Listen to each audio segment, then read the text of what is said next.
ओम श्री साईनाथाय नमः। बाबा बड़े ही कृपालु और दयालु हैं। उनकी दया और कृपा से ही आज हम अध्याय 38 को प्रारंभ कर रहे हैं। बाबा की हांडी से मिले सबको साईं प्रसाद, खुद भक्तों के संग बैठ के देते साईं प्रसाद। इस अध्याय में हम बाबा की हांडी, नाना साहिब द्वारा देव मूर्ति की उपेक्षा, नैवेद्य वितरण एवं छाछ का प्रसाद, इन कथाओं का श्रवण करेंगे। गत अध्याय में चावड़ी के समारोह का वर्णन किया गया है। अब इस अध्याय में बाबा की हांडी तथा कुछ अन्य विषयों का वर्णन होगा। प्रस्तावना। हे सद्गुरु साईं, तुम धन्य हो। हम तुम्हें नमन करते हैं। तुमने विश्व को सुख पहुंचाया और भक्तों का कल्याण किया। तुम उदार हृदय हो। जो भक्तगण तुम्हारे अभय चरण कमलों में अपने को समर्पित कर देते हैं, तुम उनकी सदैव रक्षा एवं उद्धार किया करते हो। भक्तों के कल्याण और परित्राण के निमित्त ही तुम अवतार लेते हो। ब्रह्म के सांचे में शुद्ध आत्मा रूपी द्रव्य ढाला गया और उसमें से ढलकर जो मूर्ति निकली, वही संतों के संत श्री साईं बाबा हैं। साईं स्वयं ही आत्माराम और चिर आनंद धाम है। इस जीवन के समस्त कार्यों को नश्वर जानकर उन्होंने भक्तों को निष्काम और मुक्त किया। आइए अब हम बाबा की हांडी की कथा सुने। मानव धर्म शास्त्र में भिन्न भिन्न युगों के लिए भिन्न भिन्न साधनाओं का उल्लेख किया गया। सतयुग में तप, त्रेता में ज्ञान, द्वापर में यज्ञ और कलयुग में दान का विशेष महात्म्य है। सर्व प्रकार के दानों में अन्नदान श्रेष्ठ है। जब मध्याह्न के समय हमें भोजन प्राप्त नहीं होता, तब हम विचलित हो जाते हैं। ऐसी ही स्थिति अन्य प्राणियों की अनुभव कर जो किसी भिक्षुक या भूखे को भोजन देता है, वही श्रेष्ठ दानी है।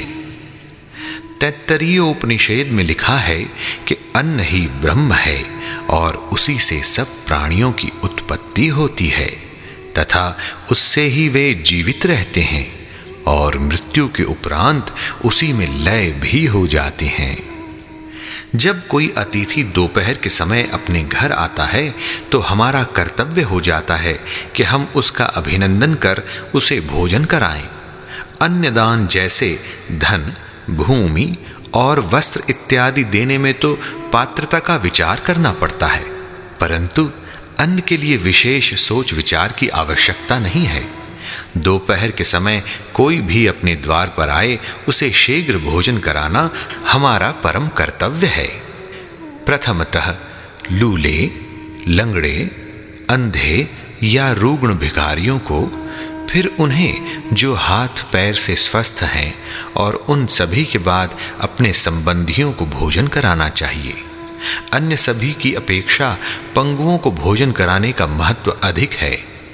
अन्नदान के बिना अन्य सब प्रकार के दान वैसे ही अपूर्ण हैं, जैसे कि चंद्रमा बिना तारे, पदक बिना हार, कलश बिना मंदिर, कमल रहित तालाब, भक्ति रहित भजन, सिंदूर रहित सुहागिन, मधुर स्वर विहीन गायन, नमक बिना भोजन। जिस प्रकार अन्य भोज्य पदार्थों में दाल उत्तम समझी जाती है, उसी प्रकार समस्त दानों में अन्नदान श्रेष्ठ है। अब देखें कि बाबा किस प्रकार भोजन तैयार कराकर उसका वितरण किया करते थे। हम पहले ही उल्लेख कर चुके हैं कि बाबा अल्पाहारी थे और वे थोड़ा बहुत जो कुछ भी खाते थे, वह उन्हें केवल 2 ग्रहों से ही भिक्षा में उपलब्ध हो जाया करता था।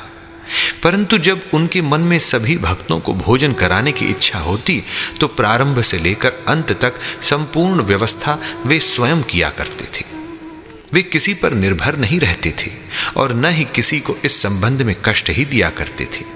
प्रथमतः वे स्वयं बाजार जाकर सब वस्तुएं अनाज, आटा, नमक, मिर्ची, जीरा, खोपरा और अन्य मसाले आदि वस्तुएं नगद दाम देकर खरीद लाया करते थे।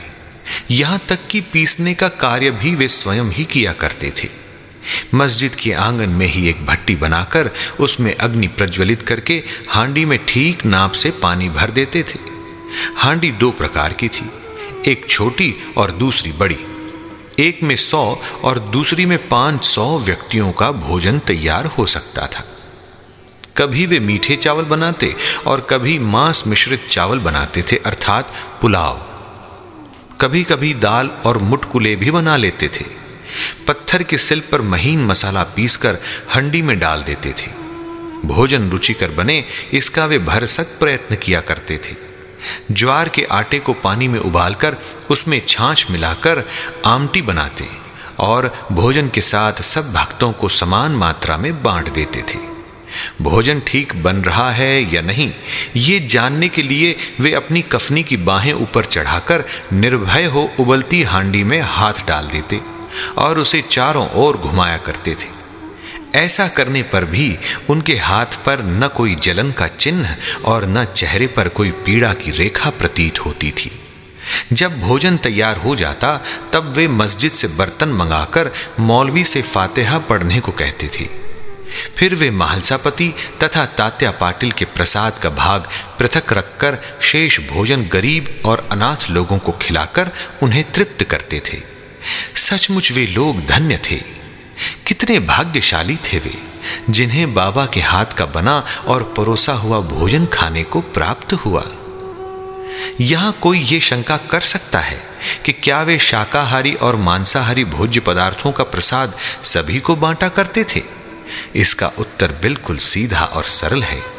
जो लोग मांसाहारी थे उन्हें हांडी में से दिया जाता था तथा शाकाहारियों को उसका स्पर्श तक न होने देते थे। न कभी उन्होंने किसी को मांसाहार का प्रोत्साहन ही दिया और न ही उनकी आंतरिक इच्छा थी कि किसी को इसके सेवन की आदत लग जाए। ये एक अति पुरातन अनुभूत नियम है कि जब गुरुदेव प्रसाद वितरण कर रहे हों तभी यदि शिष्य उसके ग्रहण करने में शंकित हो जाए तो उसका अधःपतन हो जाता है। यह अनुभव करने के लिए कि शिष्यगण इस नियम का किस अंश तक पालन करते हैं, वे कभी कभी परीक्षा भी ले लिया करते थे। उदाहरणार्थ, एक एकादशी के दिन उन्होंने दादा केलकर को कुछ रुपए देकर कुछ मांस खरीद लाने को कहा।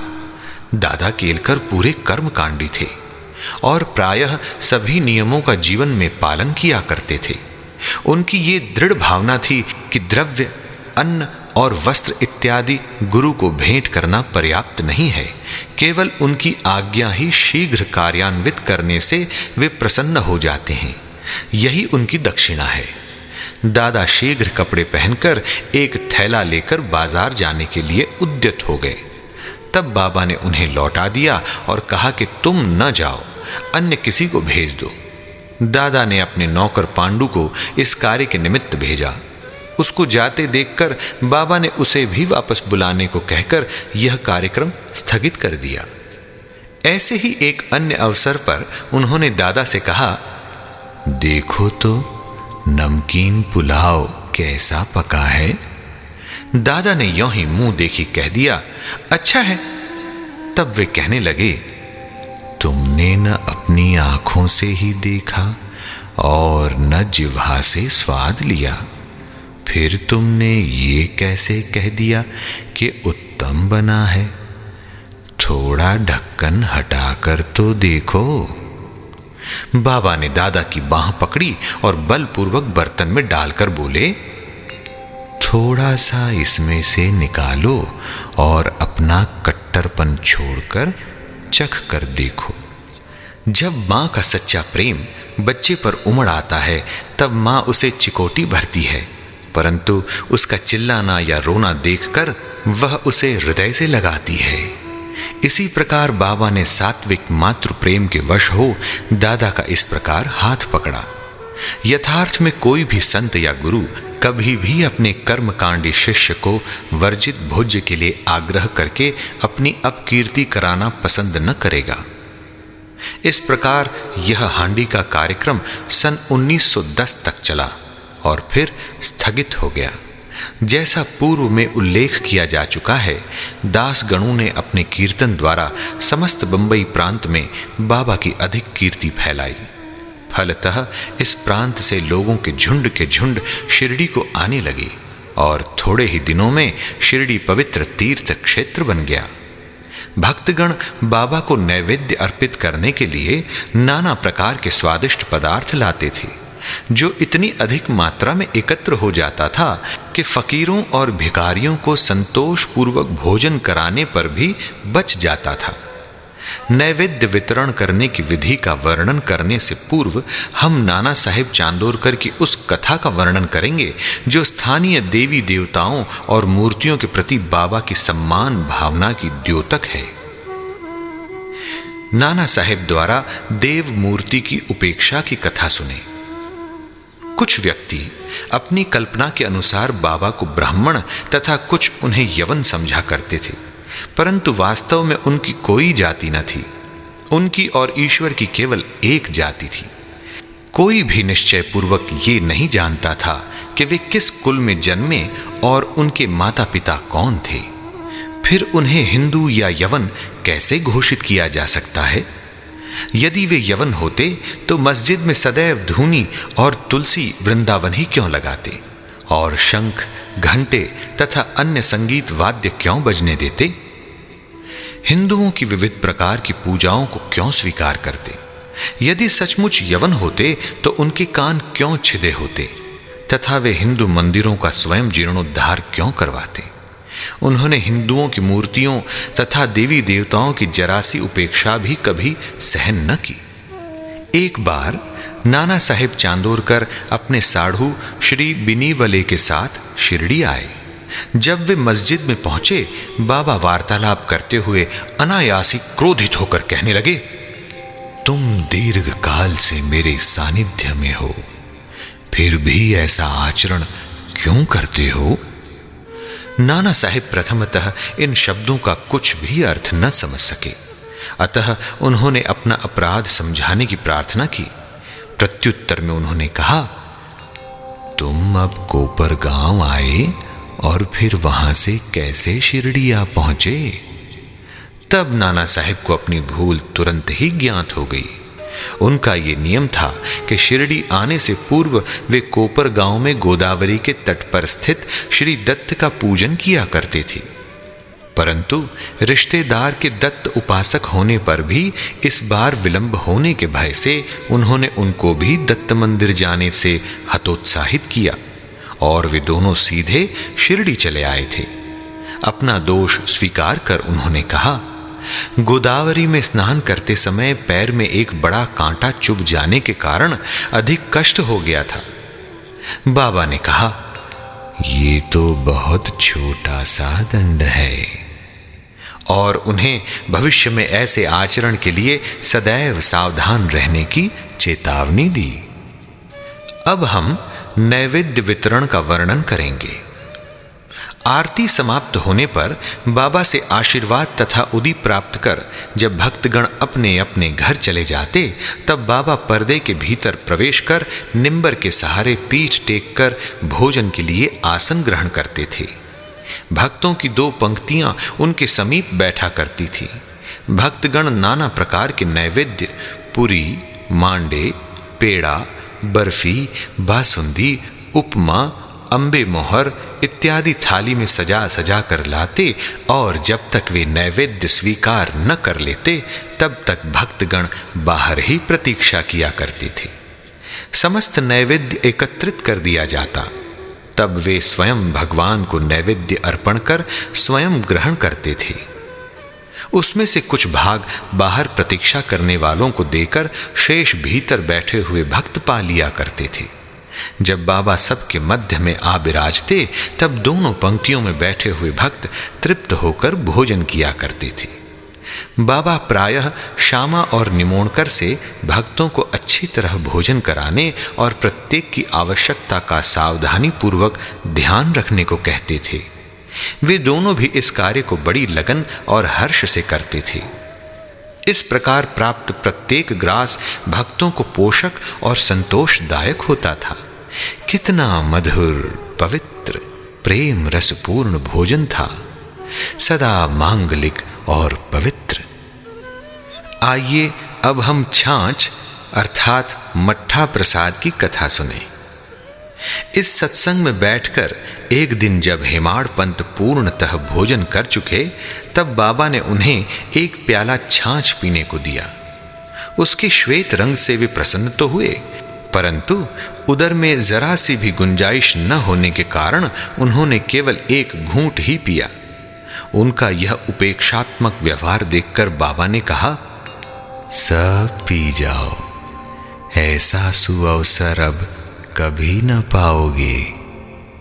तब उन्होंने पूरी छाछ पी ली, किंतु उन्हें बाबा के सांकेतिक वचनों का मर्म शीघ्र ही विदित हो गया, क्योंकि इस घटना के थोड़े दिनों के पश्चात ही बाबा समाधिस्थ हो गए।